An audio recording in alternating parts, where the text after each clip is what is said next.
bukan hanya Barat tapi non-Muslimah itu yang menganggap Islam agama kekerasan. Jadi kita ya kalau memang mau adil betul ya jangan ada kekuatan yang seperti itu yang katanya atas nama hak asasi manusia tapi ternyata tidak. Apakah memang seseorang Muslim itu harus pakai partai Islam atau tidak? Kita tetap saja itu bisa melaksanakan ajaran-ajaran agama begitu ya, karena tidak ada larangan di Indonesia itu. Masih mungkin nggak kampanye-kampanye soal moderasi beragama dan soal kontekstualisasi pemahaman politik Islam itu masih mungkin nggak digulirkan?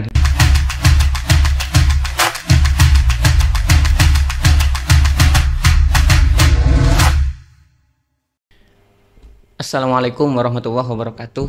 Jumpa lagi di Siniar Dialektika, menggali ilmu, mencari titik temu. Bersama saya Ahmad Fahru Rozi. Kali ini kita tapi mendatangkan seorang pemikir kebangsaan yang pemikirannya banyak mewarnai politik Islam di Indonesia. Seorang profesor, seorang guru besar fikih siasah dari UIN Syarif Hidayatullah Jakarta. Assalamualaikum Prof. Dr. Masyukuri. Waalaikumsalam warahmatullahi wabarakatuh. Bagaimana kabarnya Prof? Alhamdulillah. Alhamdulillah. Sehat. Makasih ya Prof udah meluangkan waktu berbagi pengalaman dan ilmunya pada kesempatan kali ini. Jadi begini Prof, kita mengenal Prof ini sebagai salah satu pemikir yang kita punya di Indonesia di bidang pemikiran politik Islam. Nah, sebagai pembuka bisa dijelaskan sedikit nggak Prof bagaimana perjalanan awal mula yang menandai awal penting intelektual Prof di dunia pemikiran ini? Ya, terima kasih Saudara Fahru Rozi ya. Ini saya kira acara yang penting ya untuk Fakultas Syariah karena apa yang dipikirkan oleh dosen-dosen atau bahkan mahasiswa juga di Fakultas Syariah ini dan hukum ya, Fakultas Syariah dan hukum itu bisa juga diketahui oleh publik, walaupun sebenarnya karena semua dosen itu sudah menulis ya sebagian sudah diketahui oleh publik.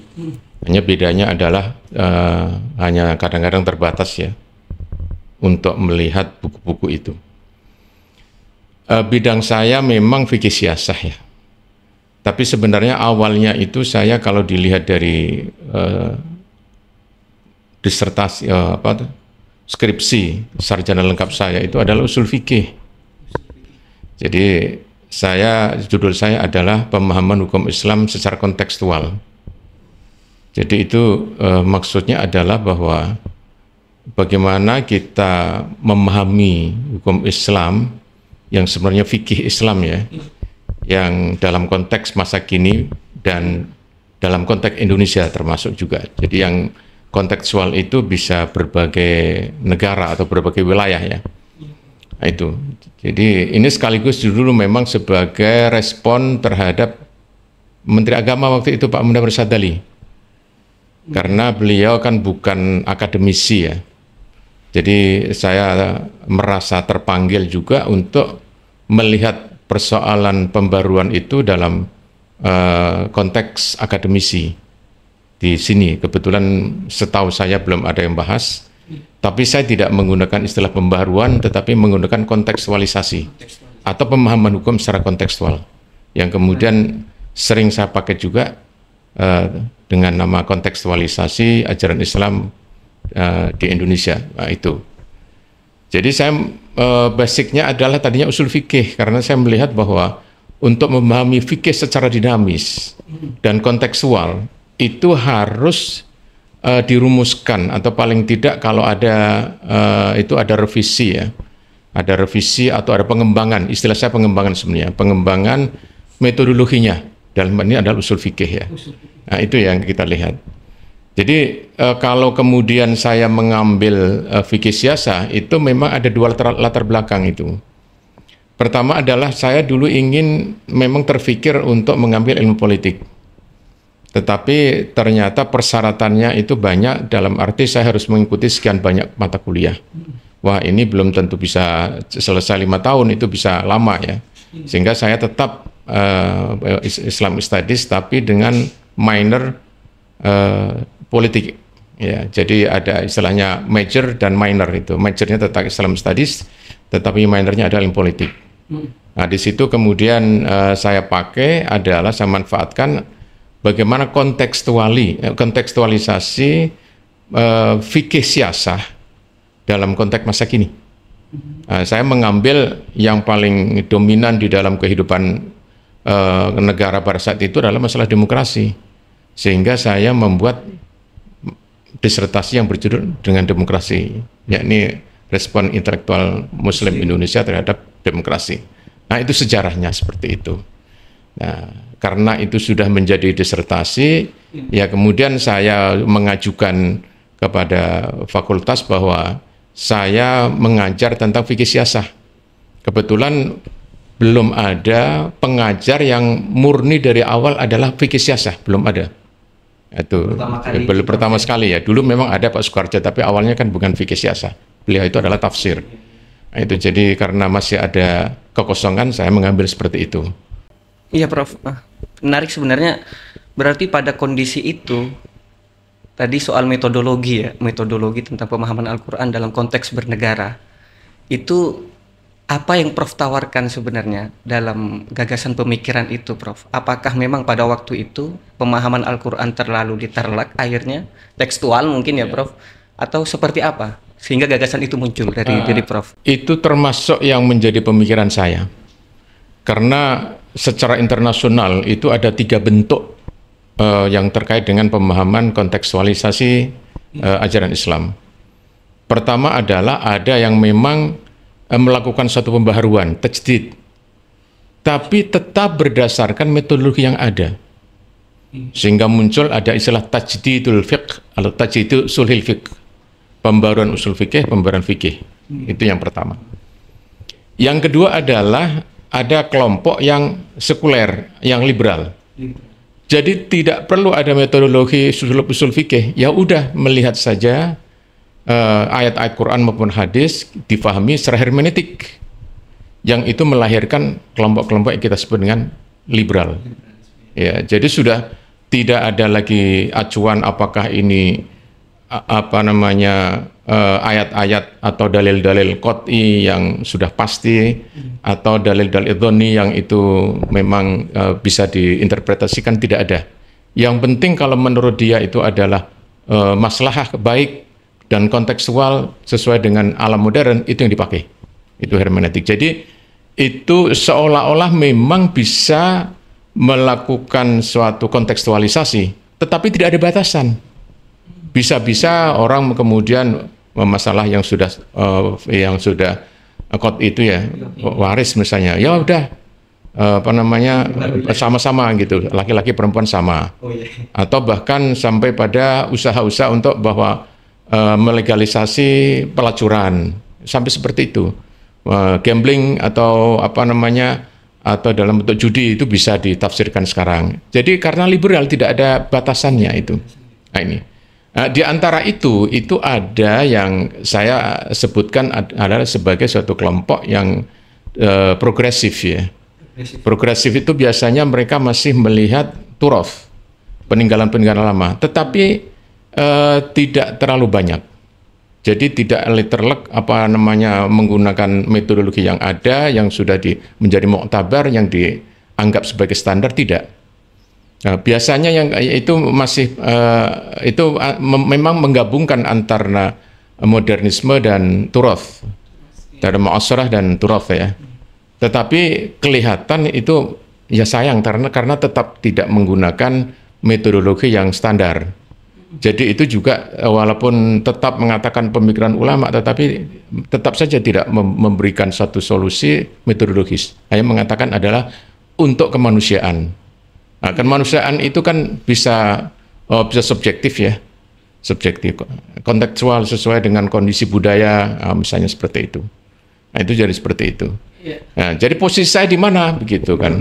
Nah, saya antara progresif dengan yang pertama, tapi saya sebenarnya dengan apa yang saya modal yang saya miliki itu yang pertama sebenarnya. Tetapi ya bedanya adalah yang pertama itu biasanya alumni Timur Tengah murni ya.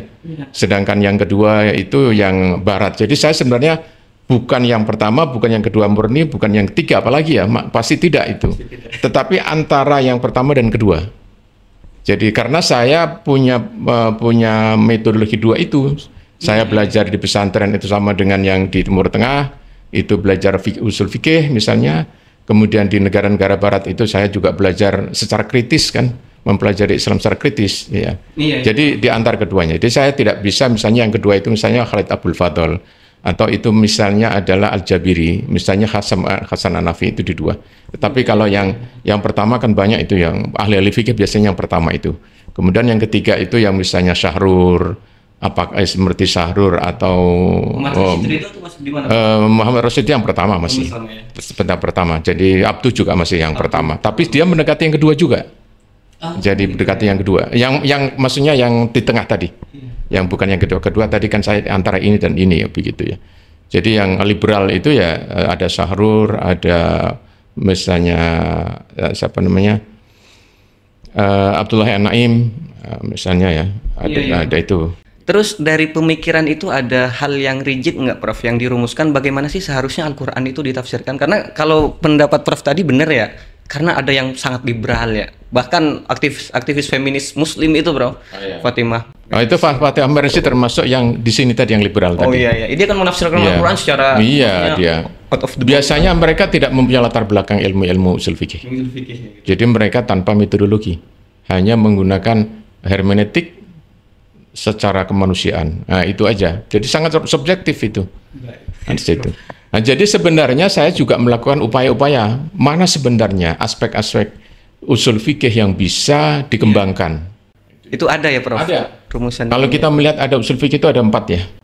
Yang pertama yang terkait dengan dalil yang terkait dengan hukumnya. Mawal hukmu, mawal mahkum alaih, mawal hakim itu nggak ada masalah udah. Yang kedua itu adalah adillah, dalil-dalil. Itu ada yang bisa dikembangkan. Yang pertama adalah mungkin maslahah, tapi maslahah saya lebih cenderung masuk ke dalam 4 nanti, bagian 4. Jadi yang kedua adalah al-adillah, dalil-dalil. Yang ketiga itu adalah tentang al-qawaid usuliyah atas al-lughawiyah, kaidah-kaidah usul yang bersifat bahasa. Yang keempat itu adalah al-qawaidul usuliyah at-tasyri'iyah, kaidah-kaidah usul yang bersifat legislatif, legislasi begitu ya. Nah, ini yang pertama tadi udah nggak ada masalah. Yang kedua itu yang bisa dikembangkan itu adalah masalah, tapi masalah di sana masalah mursalah, masalah mulghah, masalah mu'tabarah. Jadi lebih tepat nanti dibawa ke yang keempat, itu tentang tasri', legislasi. Yang ketiga itu adalah kawaid-kawaid yang kaitan dengan bahasa. Jadi yang bahasa itu misalnya kalau amar itu menunjukkan wajib. Kalau nahi itu menunjukkan al-aslu fin nahi yadullu alal tahrim, itu menunjukkan keharaman. Itu illa madalatal ala khilafi, kecuali kalau ada dalil yang menunjukkan. Nah, itu bahasa. Ada am, ada khos, ada mutlak, ada muqayyad. Nah, itu saya ingin di situ mengembangkan. Dalam bahasa usul fikih selalu digunakan al-ibrah bi ummil lafzi la bi khusus sabab. Yang diperhatikan di dalam memahami teks itu adalah keumuman, bukan pada asbabun nuzul. Nah, kalau itu tidak melihat asbabun nuzul dan tidak melihat konteks siyak, baik siyak lafzi maupun siyak lafzi itu artinya yang ada di dalam teks itu, yang Quran maupun hadis itu konteksnya apa, itu ayat sebelumnya apa, maupun yang bersifat siyak makani, itu tempatnya kayak apa dulu. Nah, ini yang perlu dilihat, karena kalau tidak, misalnya ada qatilul ladzina la yu'minuna billah, kita disuruh membunuh orang yang tidak beriman pada Allah. Kalau hanya melihat keumuman, itu kan menunjukkan sesuatu yang sangat membahayakan.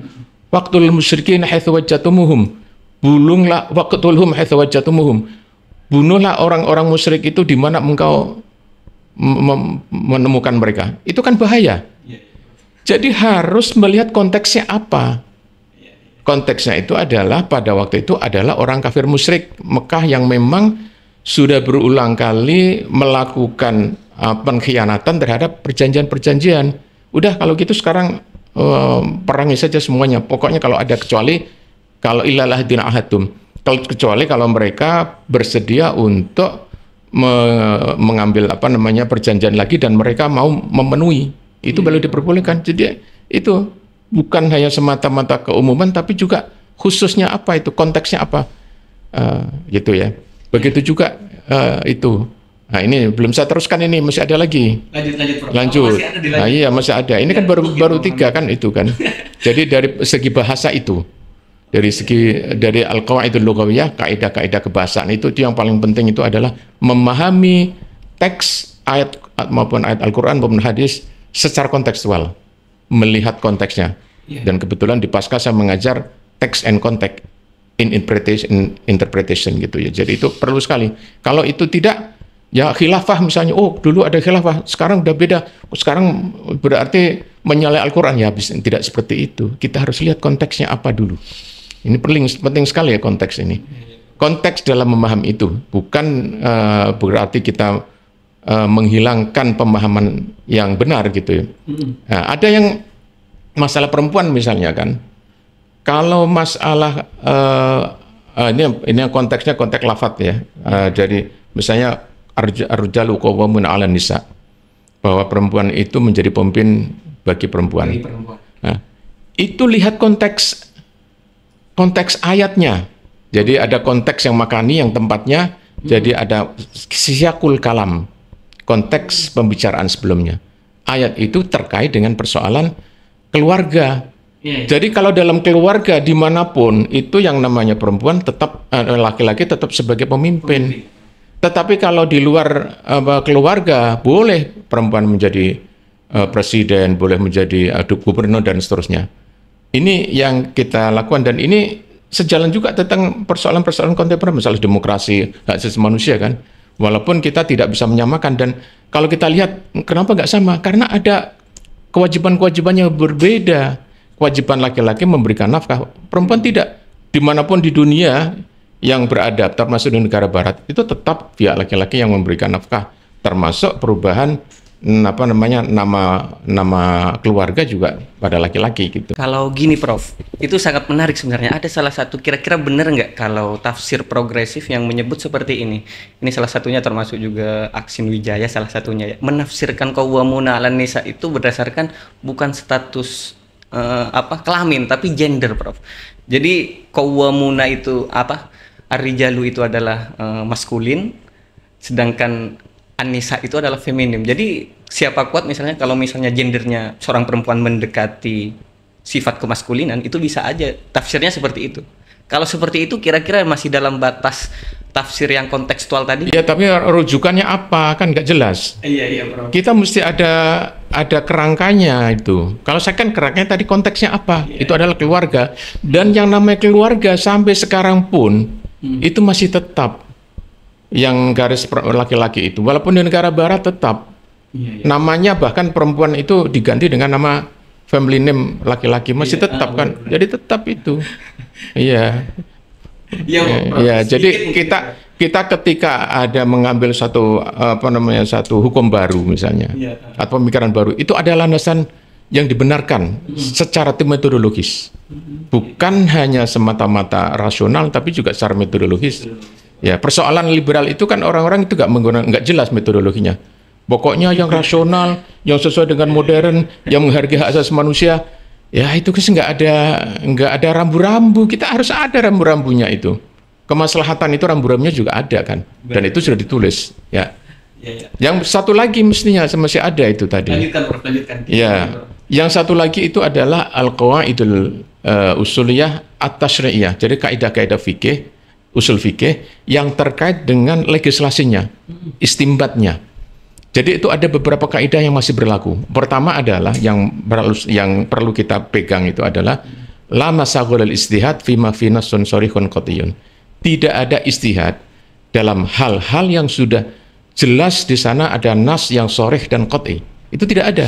Kecuali kalau tadi misalnya itu kita mau memahami itu dalam konteks tadi. Ya, karena itu konteksnya berbeda begitu ya. Atau bisa juga itu ditafsirkan kalau misalnya itu dalam tingkat misalnya tatbik. Jadi harus dibedakan, ada istilah namanya istimbati dan ada yang namanya tatbiki. Kalau istimbati itu rumusan, tetapi kalau tatbik itu adalah pelaksanaan implementasi. Bisa saja kalau yang pelaksanaan itu berbeda dengan yang dirumuskan, kalau memang kondisinya itu berbeda. Umar bin Khattab dulu tidak mau memotong tangan ya orang yang mencuri. Bukan berarti Umar bin Khattab menghilangkan hukum potong tangan, bukan, karena konteksnya pada saat itu dalam kondisi yang paceklik misalnya itu tidak menunjukkan keadilan. Jadi ini ada tetap memperhatikan itu yang dari Ibnu Qayyim itu,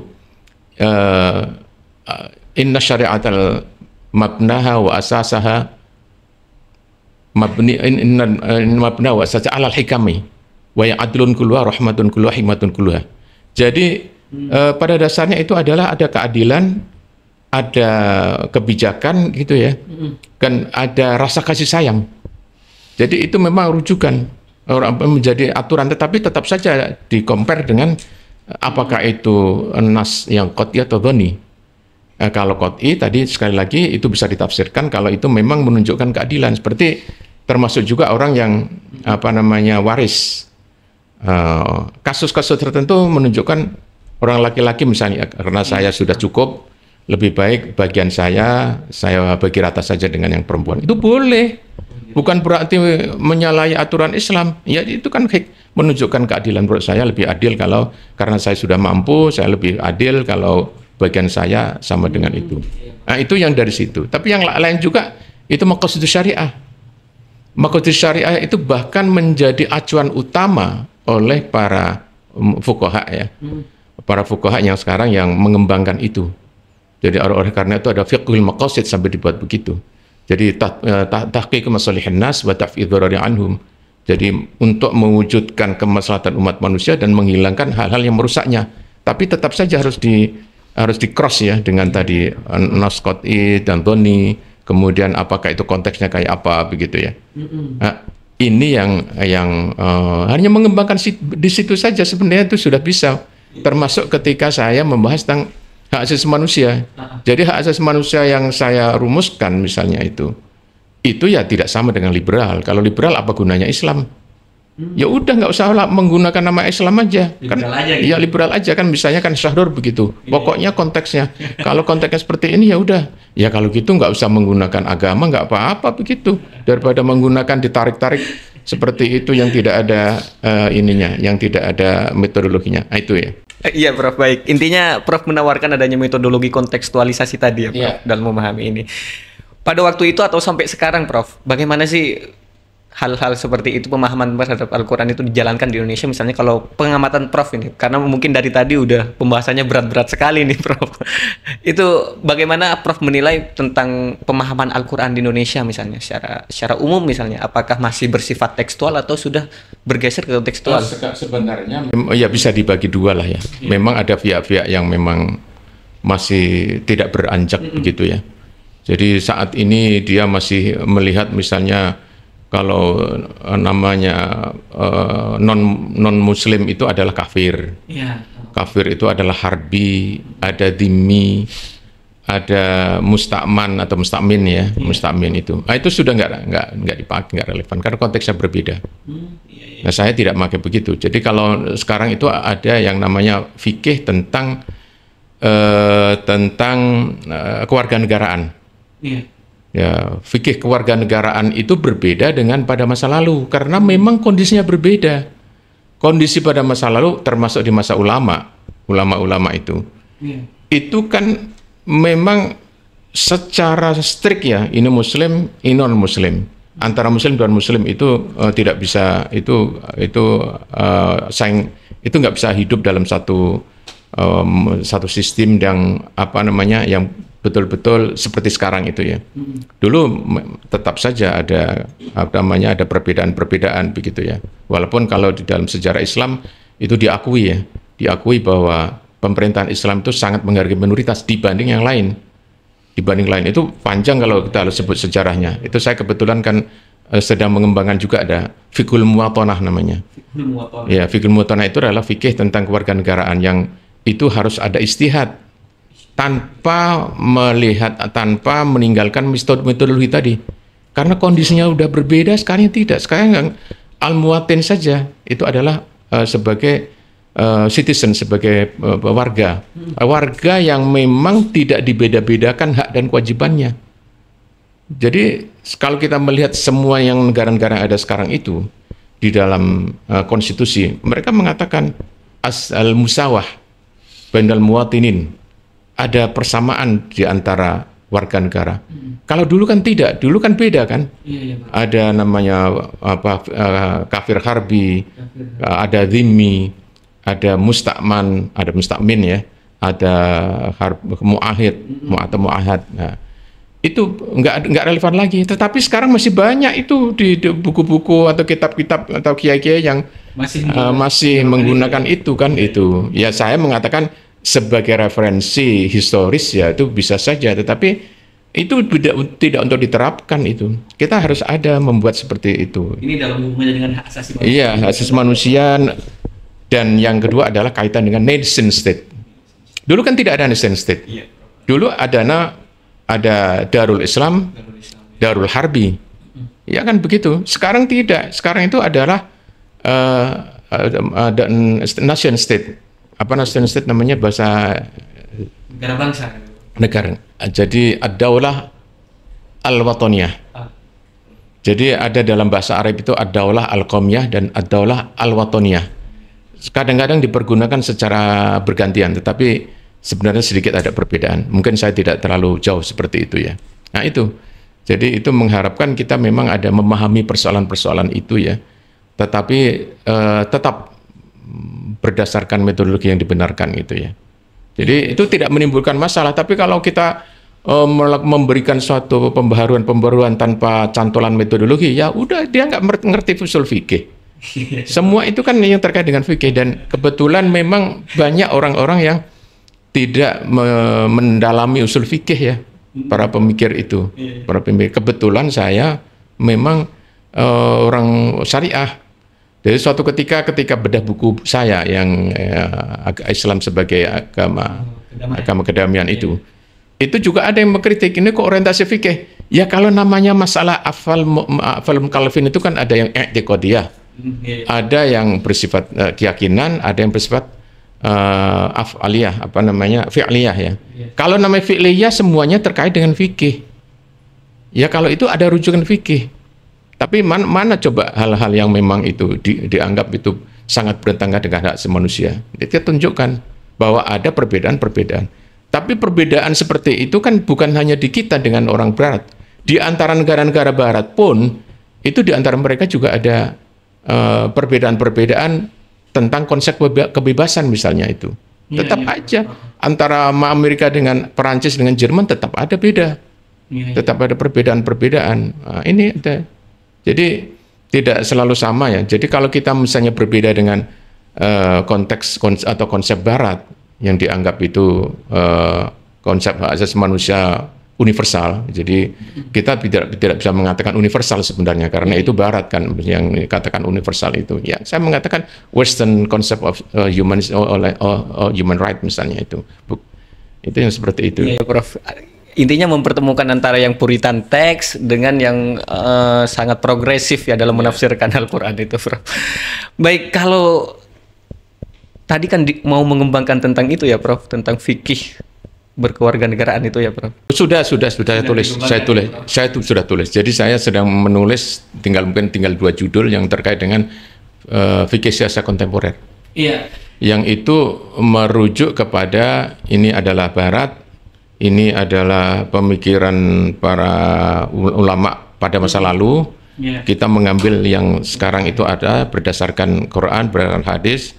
Kemudian kita merujuk metodologinya pada usul fikih seperti itu. Iya, Prof.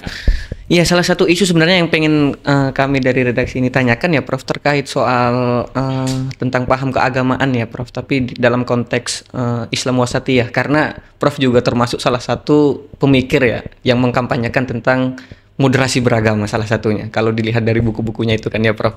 Nah, kalau kita lihat bersama ya, Prof, sebenarnya itu fenomena yang terjadi sekarang tentang kekerasan agama dan lain sebagainya itu sebenarnya bukan karena didorong lagi tentang pemahaman yang puritan teks misalnya atau menginginkan adanya formalisme dalam beragama, tapi sekarang lebih didorong karena adanya patronase keagamaan yang mengeluh-ngeluhkan figur dalam suatu agama. Misalnya kemarin terjadi bentrokan antar ormas misalnya, Prof. Kira-kira pandangan Prof menyikapi hal ini ya, Prof. Kalau mungkin tadi soal tawaran kontekstualisasi udah sangat ini ya, menjadi solusi alternatif ya, Prof, menghadapi adanya puritan teks dan progresivisme aliran ini. Kalau dalam konteks ini, Prof, bagaimana tanggapan Prof ketika kekerasan agama ini dipicu oleh figur patronase keagamaan tadi, Prof? Ya, karena Anda menyebut tentang moderasi ya, saya sedikit menyampaikan itu. Iya. Jadi saya pertama sekali menyampaikan artikel tentang moderasi itu di Pakistan tahun 2003. Kala itu ada program atau studi di sana. Sekalian ini mengulik ini, Prof. Itu sebagai respon terhadap September 11. Jadi peristiwa pengeboman di New York itu tahun 2001. Kemudian itu mendapat respon dari negara-negara Muslim yang ada dalam OKI ya. OKI waktu itu masih bernama Organisasi Konferensi Islam. Tetapi sejak tahun 2011 OKI itu berubah namanya, Organisasi Kerjasama Islam. Jadi beda ya. Ini Anda harus perlu tahu juga ini. Nah, itu berbagai tokoh di dunia Islam itu mengemukakan pemikiran-pemikiran. Indonesia sebenarnya juga menyampaikan juga, tapi tidak terlalu jelas. Jadi yang agak jelas itu adalah Pakistan. Negara-negara Arab juga sama, tidak terlalu jelas. Pakistan itu waktu itu Musharraf ya, sejak awal itu sudah menyatakan enlightened moderation. Jadi itu, dan itu sudah disepakati juga oleh OKI ya, tahun 2002. Dan kemudian Pakistan itu mengundang ilmuwan dan tokoh Islam di dunia untuk memperkuat itu, mengundang seminar pada tahun 2003 dari setahun berikutnya begitu ya. Jadinya 2001. Jadi 1,5 tahun kira-kira sejak itu. Nah, itu yang pertama sekali yang minta orang Pakistan itu Musharraf itu ya. Tapi saya menyampaikan makalah, kebetulan satu-satunya mewakili Indonesia saya begitu ya. Waktu itu menjadi pembantu rektor 4. Rektor 4 atau rektor 1 ya. Rektor 1 kalau di ini rektor 1 katanya. Kalau di Google ya. Rektor 1 itu mulai tahun 2003 ya. Nah, itu rektor 1 berarti. Nah, itu awalnya. Jadi kalau ada orang mengatakan bahwa moderasi beragama itu baru periode Menteri Agama Lukman Saifuddin, itu sama sekali tidak benar. Orang kenalnya seperti itu, Prof, taunya. Dan berturut-turut itu ke beberapa negara kita menawarkan moderasi beragama. Kebetulan saya di NU sebagai salah seorang ketua PPNU itu juga menangani hal yang sama, tapi dengan menggunakan istilah Islam rahmatan lil alamin. Islam sebagai rahmat bagi umat manusia ya. Nah, itu sebenarnya juga terkandung di dalamnya itu adalah moderasi beragama atau wasatiyatul Islam itu. Jadi apa yang saya sampaikan tadi itu sebenarnya juga sudah mengandung unsur wasatiyah, karena wasatiyah itu jalan tengah ya di antara kedua ekstrim. Satu menggunakan wahyu, ini menggunakan akal. Jadi tengahnya saya menggunakan wahyu tapi menggunakan rasio. Tapi yang tadi itu hanya menggunakan rasio saja. Jadi nggak bisa mengklaim itu Islam sebenarnya itu. Nggak bisa itu. Antara nas dengan waqi', antara teks dengan realita itu digabungkan seperti itu. Jadi itu penggabungan dari dari unsur-unsur seperti itu menjadi moderasi beragama itu. Jadi apa yang kita lakukan itu adalah implementasi dari pemahaman secara moderat itu. Jadi moderat itu. Ya memang itu ditujukan ketika Musharraf itu mempunyai ide itu. Dan kemudian termasuk juga ketika kami NU PBNU di Bapak Semuzadi, saya kebetulan aktif sebagai ketua panitia ya. Ketua panitia itu untuk menyembuhkan ISIS International Conference of Islamic Scholars itu ditujukan kepada dua belah pihak. Pertama adalah ditujukan kepada non-Muslim yang waktu itu sempat mempunyai pemahaman bahwa Islam itu adalah agama kekerasan. Iya, iya. Nah, itu kemudian saya memunculkan adalah Islam agama kedamaian, itu di situ sebenarnya. Ya, agama kekerasan. Jadi memang sampai sekarang masih ada itu orang di negara-negara non Muslim itu.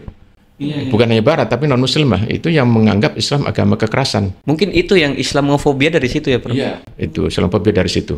Yang kedua adalah dialamatkan kepada internal umat Islam yang mempunyai pemahaman yang radikal. Yang radikal. Karena di dalam tokoh-tokoh Islam ya, itu ada yang radikal. Kalau kita melihat yang paling radikal itu siapa? Awalnya itu adalah Said Qutb. Said Qutb itu Ikhwan, tapi tidak semua ikhwan seperti Said Qutb. Jadi ikhwan itu ada dua. Ada mazhabnya namanya Hudaybi, Hasan Hudaybi, dan yang satu adalah mazhabnya Said Qutb yang nampak berbeda. Hudaybi itu agak moderat, enggak yang moderat yang tidak ada ya, agak moderat. Kemudian yang Said Qutb itu sangat radikal. Itu kalau lihat bukunya Ma'alim fit Thariq, saya kebetulan dalam buku Islam Kedamaian itu saya uraikan semuanya itu. Karena ini ada pendapat-pendapat ini. Sebenarnya itu pendapatnya apa sebenarnya? Dasarnya apa? Itu tadi kan termasuk itu. Memahami teks secara tekstual. Tidak kontekstual. Itu. Jadi menurut Said Qutb harus perang.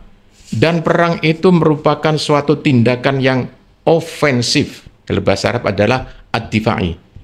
Al-harbu difa'i, jadi al-harbu hujumi. Hujum itu menyerang. Ofensif. Ya. Dan dia mengkritik ulama-ulama yang mempunyai pemahaman bahwa jihad itu adalah al-harbu ad-difa'i. Perang secara defensif. Saya mengatakan defensif. Karena semua ayat yang dipakai oleh orang-orang garis keras, misalnya perangilah orang-orang yang tidak beriman pada Allah, perangilah orang-orang musyrik di mana kamu berada. Itu semuanya kalau kita pahami dalam konteks masyarakat pada saat itu sebenarnya bukan ofensif. Nabi Muhammad tidak pernah ofensif. Nabi Muhammad itu melakukan seperti itu adalah karena ditekan sudah, diperangi lebih duluan. Ya itu. Jadi itu yang ditujukan kepada kelompok-kelompok internal umat Islam yang memahami Islam secara garis keras itu. Dan memang itu ada penyebabnya karena sebagian orang Barat itu yang yang berlaku tidak adil kan, termasuk terutama sekali adalah kasus Palestina kan begitu. Yaitu Palestina Israel itu salah satu pemicu munculnya radikalisme di situ. Nah, kemudian diteruskan ide-ide yang dari ISIS itu. Kalau ISIS itu baru tahun 1987, masih baru. Itu memang akibat dari perang Afghanistan. Jadi perang Afghanistan itu kan Soviet pada waktu itu mendukung pemerintahan boneka, Babar Karmal itu misalnya itu. Nah, itu kemudian Amerika melawan itu dengan melibatkan kelompok-kelompok mujahidin.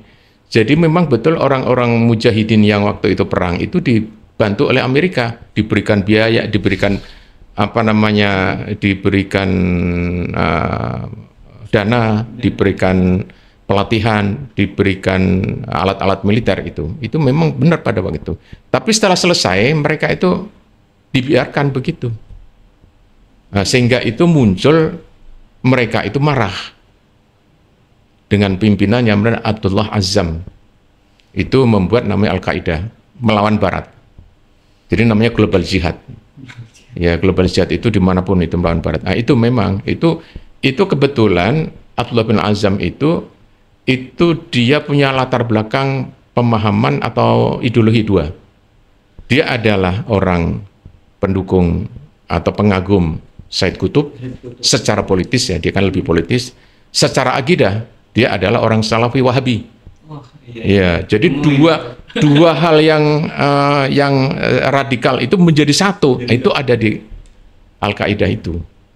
Nah, itu cara kalau mau tahu seperti itu.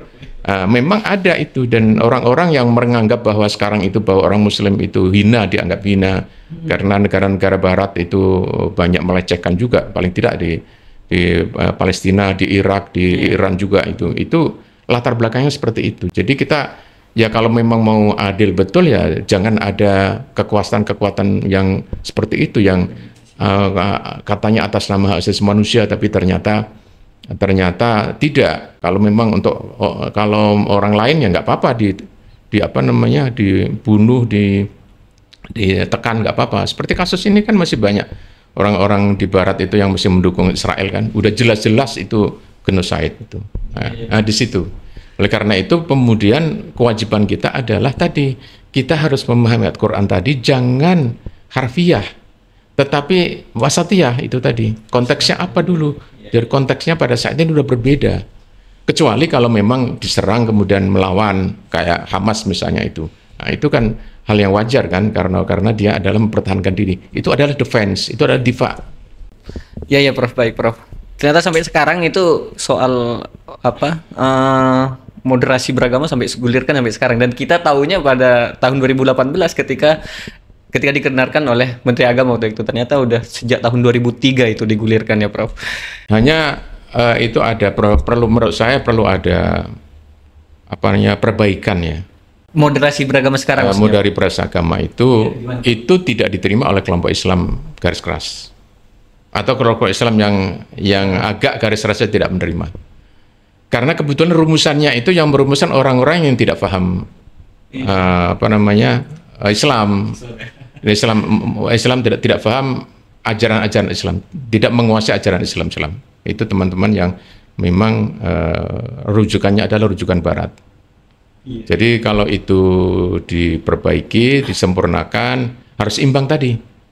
Kita menggabungkan antara tradisi Islam di sini dan ini adalah tradisi Barat itu. Kalau hanya satu ya kalau orang-orang di sana ini adalah usaha-usaha untuk sekularisasi Indonesia, itu adalah usaha-usaha untuk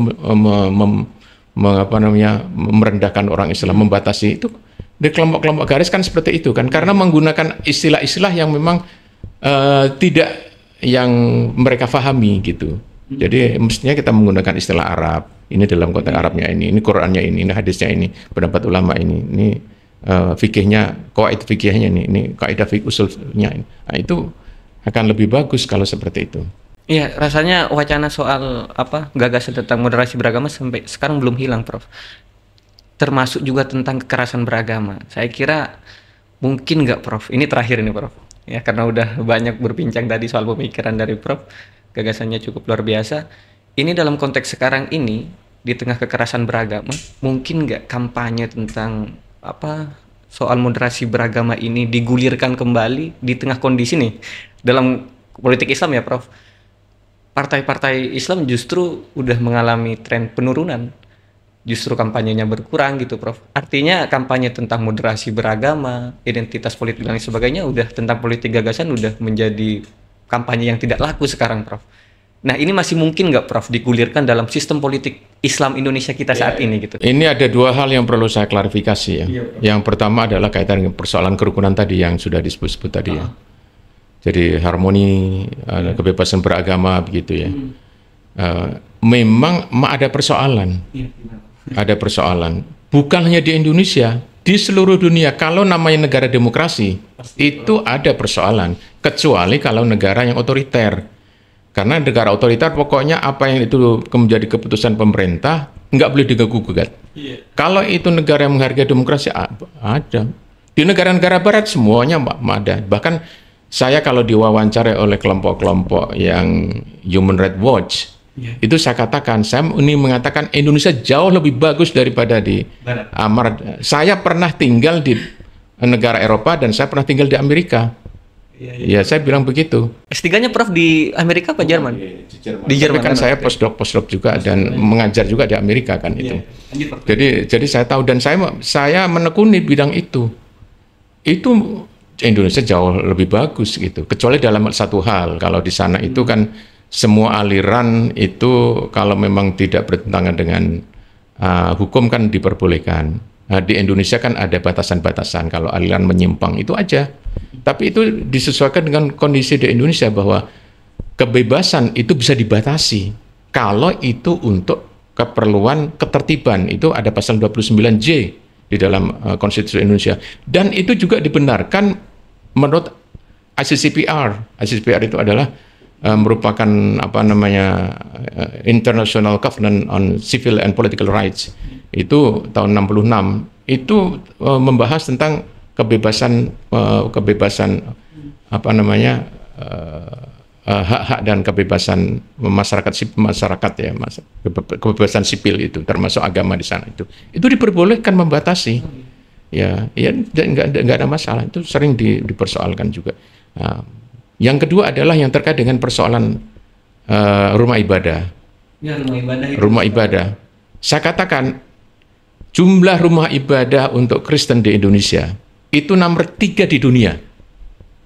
Artinya mudah gitu ya, Bro? Iya, itu di mana mengatakan itu adalah sulit.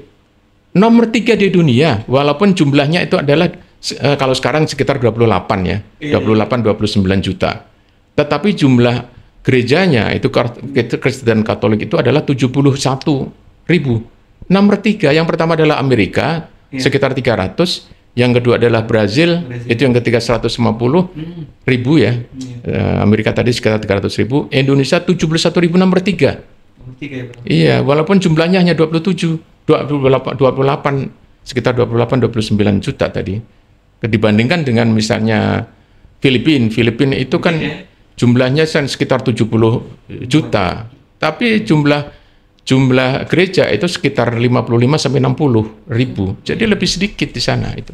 Nah, tapi yang tampak ke kita itu, Prof, seolah konflik pendirian rumah agama tuh non-Islam ya, itu sangat kental, Prof. Iya, seolah-olah begitu. Jadi kalau melihat ini, dan dulu Menteri Agama pernah waktu zaman Pak Maftuh itu pernah mengundang juga wartawan-wartawan dari Barat kan, dibawa ke Kelapa Gading. Iya. Kaget juga mereka karena satu Kelapa Gading itu ada 50 gereja.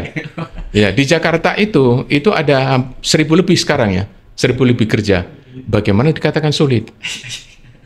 Ada persoalan di sini memang dianggap sulit itu. Persoalannya adalah kalau umat Islam kan antara Muhammadiyah, NU, Al-Wasliyah, siapa itu nggak harus sendiri kan itu. Sedangkan dari beberapa teman kita yang di Kristen itu, organisasi-organisasi itu inginnya sendiri. Jadi ada gereja Batak, itu harus dibedakan dengan gereja Betawi. Harus kerjakan dengan bahasa Sunda, harus beda dengan mau mendirikan sendiri. Nah itu yang kemudian ini. Jadi kecil ini mau mendirikan. Oleh karena itulah diperlukan adanya aturan SKP 3 Menteri itu. SKP itu yang sering dipersoalkan oleh orang sana. SKP 3 Menteri itu, ya saya katakan itu adalah bentuk dari penjabaran dari pasal 28J tadi. Itu ada pembatasan-batasan, tapi kan tidak membatasi itu tidak meniadakan. Harus misalnya jangan sampai 3 orang kemudian mendirikan rumah ibadah, itu kan nggak masuk akal. Kalau sudah ada misalnya 60 orang itu baru diperbolehkan itu. Ya itu. Dan dalam kenyataannya pun itu di Amerika, di Eropa itu jauh lebih sulit mendirikan masjid dibanding dengan orang Indonesia mendirikan gereja. Buktinya ini, coba aja Anda melihat misalnya problems of mosque building atau mosque constructing in the United States atau in German. Sulit, di sana lebih sulit daripada di Indonesia. Dan buktinya kalau dianggap sulit, ada 71.000 gereja di situ. Ya, jadi itu. Nah, itu dari situ ya. Jadi itu hal yang masih ini. Tapi betapapun juga kita tidak setuju kalau sampai kemudian ada acara kemudian dibubarkan. Mestinya itu dilakukan dengan cara baik-baik. Misalnya melibatkan kepala desa misalnya. Kepala desa itu kemudian itu begitu juga ketika di situ tidak ada orang yang beragama minoritas, termasuk orang Islam yang ada di misalnya di Papua begitu mengadakan acara, ya lapor dululah Itu jadi harus ada itu etika seperti itu. Kalau tidak itu akan memberikan masalah. Itu bagian Jadi iya, jadi apa namanya, pengalaman saya menghadapi itu persoalan komunikasi. Karena tidak ada komunikasi, maka kemudian ada salah paham. Itu aja. Jadi persoalan kalau komunikasi udah selesai gitu ya. Nah itu yang kemudian seolah-olah ada masalah. Baik Prof, terima kasih soal pemikirannya dan sebagainya. Ini terakhir Prof. Ya, tapi yang kedua belum dijawab. Apa itu tadi yang kedua tadi? Yang mungkin tidak Prof, itu pertanyaan yang terakhir tuh mungkin tidak di tengah kampanye semacam itu, di tengah politik Islam yang udah nggak laku kira-kira ya Prof. Semua politik sekarang udah terjebak pada pragmatisme ya Prof. Masih mungkin nggak kampanye-kampanye soal moderasi beragama dan soal kontekstualisasi pemahaman politik Islam itu masih mungkin nggak digulirkan? Oh, beda. Kalau moderasi agama kan untuk mewujudkan sikap moderat dan sikap toleran kan itu sikap toleran. Tetapi kalau masalah partai kan beda lagi itu. Itu adalah pilihan itu apakah memang seseorang Muslim itu harus pakai partai Islam atau tidak gitu.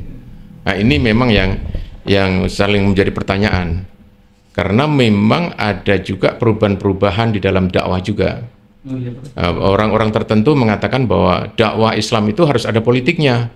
Kalau kita melihat masjid apa namanya yang di Jawa, yang di Jogja itu kan ada mengkritik kan dia Zajir atau apa yang apa namanya itu kan mengkritik kalau dakwah itu sekarang itu mestinya harus ada politik begitu ya. Biar. Tapi ternyata kan sudah ada perubahan masyarakat. Ya, jadi politik itu memang kemudian tidak semata-mata dilihat dari dukungan seseorang kepada politik tertentu, karena memang sekarang partai politik pun itu sudah mengalami perubahan-perubahan orientasi atau ideologi.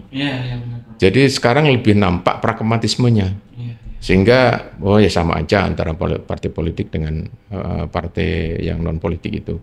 Itu memang kita melihat dari sisi mana, ada plus dan minusnya. Yang plusnya jelas bahwa itu mengurangi apa namanya tensi ya, tensi antar kelompok-kelompok partai politik karena tidak ideologis, Tapi sisi lain, wah kalau gitu mengurangi arti ideologi Islam menjadi lemah. Nah, kalau itu yang dimaksudkan ideologi Islam, itu kan yang dimaksudkan adalah aspirasi umat Islam. Ya, aspirasi umat Islam, kecuali kalau ideologi tadi yang seperti dipakai oleh orang-orang Ikhwan tadi ya. Kita yang penting adalah aspirasi umat Islam. Aspirasinya itu bisa nggak di apa namanya direalisasikan itu. Aspirasi umat Islam itu kan ada dua ya, ada yang bersifat umum dan ada yang khusus. Jadi yang umum itu adalah sama dengan kelompok aspirasi umat lain, misalnya sandang papan pangan. Itu semua orang itu sama, saya perlu tempat tinggal, saya perlu pekerjaan, saya perlu makan, itu perlu kesehatan, perlu pendidikan sama. Yang kedua adalah aspirasi bersifat khusus, agar aspirasi umat Islam untuk menjalankan agama itu diberikan kebebasan sepenuhnya, begitu juga untuk mensiarkan agama. Dan itu bisa dilaksanakan tidak hanya oleh partai Islam. Partai-partai yang nasionalis pun itu bisa, kecuali misalnya ada satu dua partai lah yang tidak setuju ya. Sebagian besar partai Islam kan setuju pendidikan Islam itu ada di pendidikan agama di sekolah. Memang ada partai tertentu, Anda tahu persis ya, mungkin partai tertentu itu yang tidak setuju ada pendidikan agama.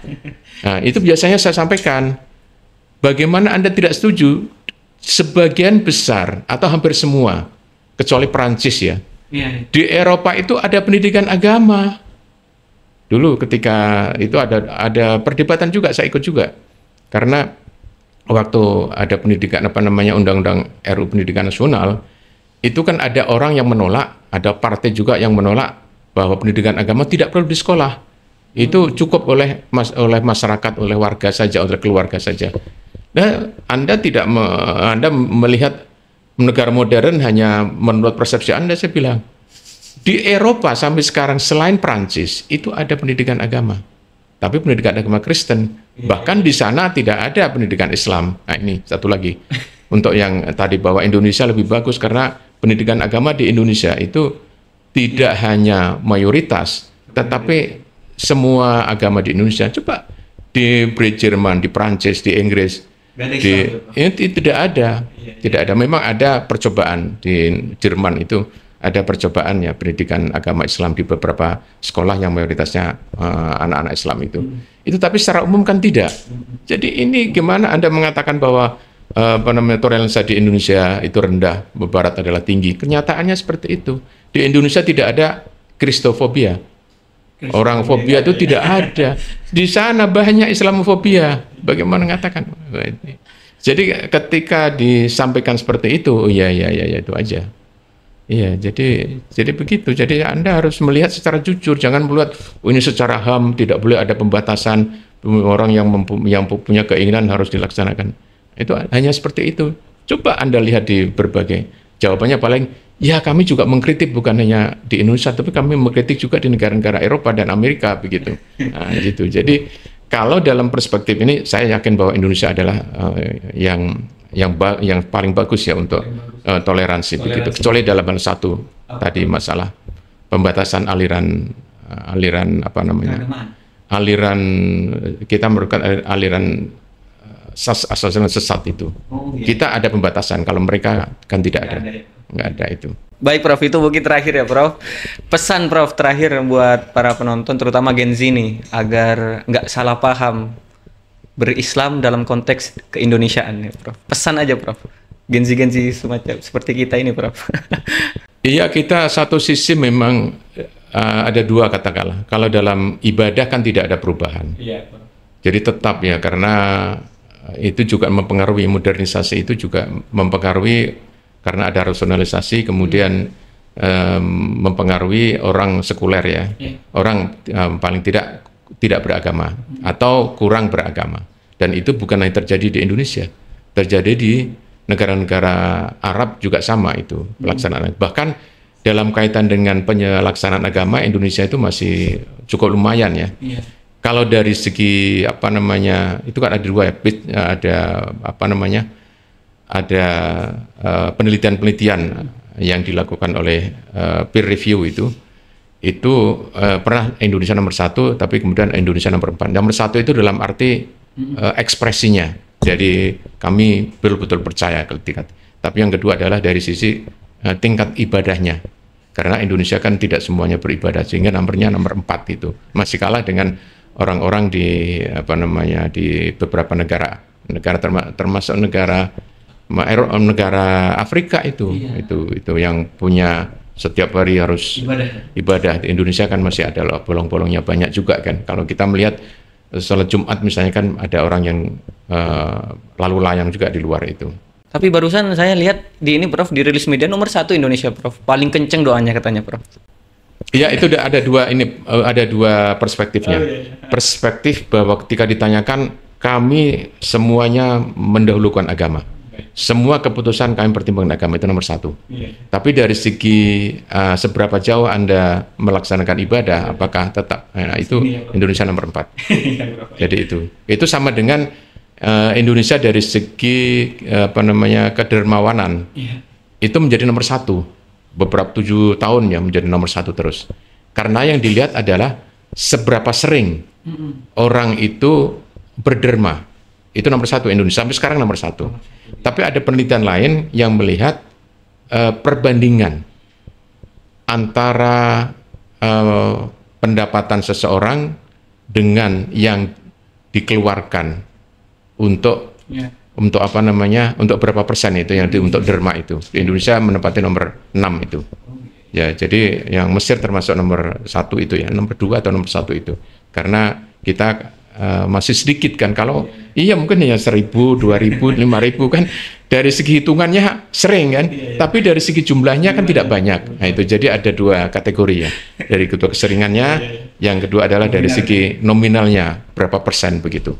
Nah itu, jadi kita tetap saja itu bisa melaksanakan ajaran-ajaran agama begitu ya, karena tidak ada larangan di Indonesia itu, tidak ada larangan. Dan ada kalau orang-orang mengatakan bahwa kriminalisasi ulama itu nggak benar itu, sama sekali nggak benar, dan dia tidak melihat di negara lain kayak apa begitu ya. Itu ya, memang kalau kaitan dengan persoalan-persoalan kehidupan masyarakat itu memang harus ada harus ada penyesuaian tertentu gitu ya. Misalnya ya tidak mungkin kita misalnya meminta sepenuhnya dilaksanakan potong tangan begitu ya. Itu tidak. Tapi kita bisa, saya panjang lebar sebenarnya di sini, itu kita melaksanakan ajaran Islam kalau kita tidak bisa 100%, itu ya sebagian. Yang penting orang yang membunuh itu dia dikenakan sanksi, dipidana. Itu sudah walaupun tidak 100% itu sudah sesuai dengan ajaran Islam. Yang penting perbuatan pencurian itu adalah haram, itu adalah pidana, itu sudah. Itu yang kemudian saya mengatakan adalah pelaksanaan Islam secara esensial, secara substantif, itu seperti itu. Baik, terima kasih Prof atas waktunya. Demikian jejak pemikiran dari seorang pemikir kebangsaan, Prof Mashkuri Abdillah, yang telah menawarkan suatu gagasan tentang metodologi pemahaman terhadap Al-Quran.